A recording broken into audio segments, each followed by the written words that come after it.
Estimer la rentabilité d'un système d'irrigation. Ce module permet d'estimer la rentabilité de l'ajout d'un nouveau système d'irrigation.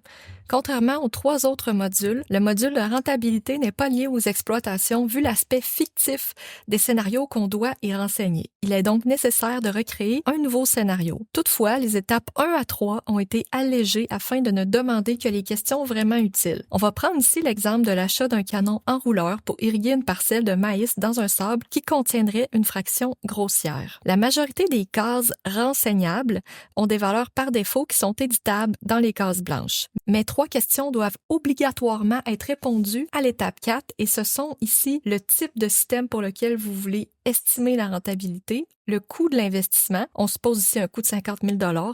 Ce prix devrait se baser sur une soumission que vous avez obtenue. Et finalement, pour chaque champ irrigué, on demande le rendement à l'hectare dans votre unité de vente, par exemple des kilogrammes. Il faut saisir le rendement optimal de votre parcelle, donc le rendement qui est atteint aux années où il n'y a pas eu de stress hydrique. La raison, c'est que l'outil va retrancher les pertes par rapport à cette valeur optimale lorsqu'il y a du stress hydrique. Dans le cas du maïs, si j'ai un rendement en nombre de poches, alors je vais utiliser l'unité poche pour les autres questions. Donc, le prix moyen pour chacune des unités est en dollars par poche et le frais de récolte et de mise en marché doit aussi être exprimé en dollars par poche. Ce frais est demandé afin d'éviter de mettre un frais sur une unité de rendement qui aurait été non récoltée. En passant à l'étape 5, la première chose qu'on remarque est le fait qu'on a ici une rentabilité non atteignable. Ensuite, le premier tableau qu'on voit, c'est le résultat pour le système en entier qui tient compte des différentes intensités de l'irrigation. L'intensité de l'irrigation, c'est une estimation du nombre d'irrigations dont on aurait eu de besoin depuis 1998, année après année,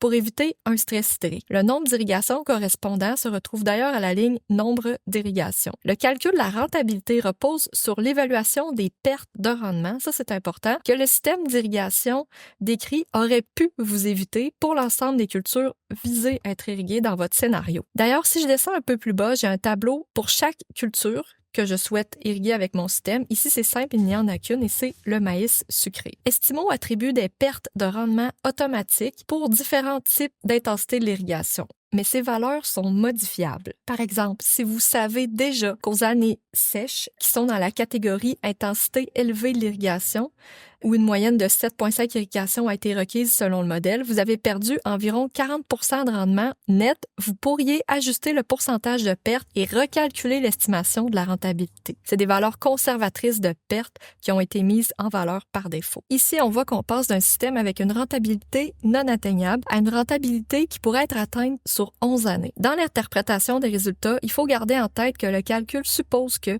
seulement le manque d'eau a un impact sur le rendement et que ça tient donc pas compte des autres mauvaises années qui seraient causées par d'autres facteurs comme les ravageurs ou le gel. Finalement, la colonne verte donne un résultat global. Ce résultat repose sur une pondération qui utilise la proportion des années où les différentes intensités de l'irrigation se sont produites dans la simulation. En plus de l'estimer sur la rentabilité de l'ajout d'un nouveau système d'irrigation, Estimo permet aussi de produire les données pour la déclaration de prélèvement en eau pour le ministère de l'Environnement. Il permet aussi d'estimer les besoins en eau totaux, mensuels et annuels de l'entreprise agricole. Et c'est aussi un outil qui vous permet de planifier la prochaine irrigation ou de surveiller le risque de sécheresse agricole jour après jour. Consultez le matériel en lien ci-dessous pour en savoir plus sur ces trois autres modules.